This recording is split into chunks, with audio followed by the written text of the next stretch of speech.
நம்ம ராம் இயக்குன பறந்து போ படத்த நேத்து வெள்ளிக்கிழமை நைட் ஷோ தியேட்டர்ல போய் பார்த்தேன். அந்த படத்தோட கதைய பத்திலாம் நான் இப்ப சொல்லப் போறது கிடையாது. ஆனா அந்த படம் முழுக்க முழுக்க உங்கள சிரிக்க வைக்கும். நம்ம சொந்த வாழ்க்கையிலயும் சரி, இல்ல வேலை பார்க்குற இடத்துலயும் சரி, இல்ல இந்த நாட்டிலயும் சரி, ஏகப்பட்ட பிரச்சனைகள் நடக்குது. நம்ம அதனால ஸ்ட்ரெஸ்ல இருப்போம்ல. அந்த ஸ்ட்ரெஸ்ல இருந்து ஒரு 2 மணி நேரம் ரிலீஃப் கிடைக்கும்னு நீங்க நினைச்சீங்க அப்படின்னா, இந்த படத்த போய் தியேட்டர்ல பாருங்க. இந்த படம் உங்கள கண்டிப்பா சிரிக்க வச்சு அனுப்பும்.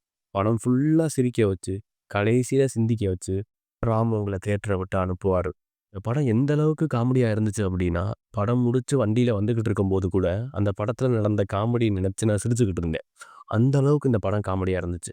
அதுவும் குறிப்பா சிவா அந்த காமெடிய பண்ணாரு. அதனால தான் அந்த காமெடி ஒர்க் அவுட் ஆச்சுன்னு நான் நெனைக்கிறேன். வேற யாராவது நடிச்சிருந்தா இந்த அளவுக்கு ஒர்க் அவுட் ஆயிருக்குமா அப்படின்னு தெரியல.